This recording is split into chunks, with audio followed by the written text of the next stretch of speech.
Hello বন্ধুরা, আজ আবারও চলে আসলাম নতুন একটি ভিডিও তোমাদের সাথে শেয়ার করতে। আজ আমি শেয়ার করছি একটি চিকেন রেজালার রেসিপি। তো একটি প্যান নিয়ে নিলাম এবং প্যানে তেল দিয়ে দিলাম এবং সেখানে দিয়ে দেব দারচিনি, এলাচ এবং তেজপাতা। এগুলো কিছুক্ষণ ভেজে নিয়ে এর মধ্যে দিয়ে দিচ্ছি পেঁয়াজ কুচি দিয়ে এগুলোকে ভালোভাবে মিশিয়ে নেব।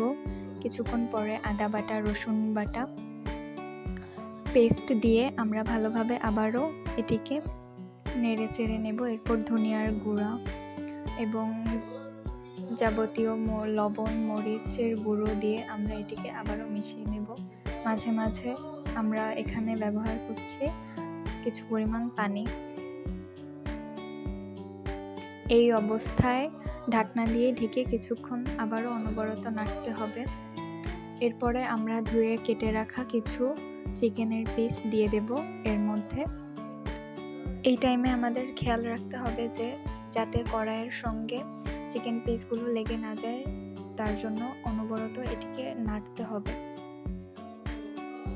এবং কিছুক্ষণ পরপর ঢাকনা দিয়ে ঢেকে নিতে হবে মাংসটি সিদ্ধ হওয়া পর্যন্ত। আপনারা দেখতেই পাচ্ছেন এখানে আমি কিছুটা পরিমাণ মিল্ক ইউজ করেছি। এখন আমরা একটি পেস্ট তৈরি করে নেব দই, পেঁয়াজ, বেরেস্তা এবং বাদামের একটা পেস্ট নিয়ে। তো দেখতেই পাচ্ছেন এখানে ঢাকনাটি খুলে আমরা আবারও কিছুক্ষণ নেড়ে চেড়ে ওই পেস্টটি, আগে থেকে করে রাখা পেস্টটি দিয়ে আবারও এটিকে নাড়তে হবে। তো এখন আমরা ইউজ করছি এখানে টমেটো কেচাপ। আপনারা চাইলে এটাকে স্কিপ করতে পারেন।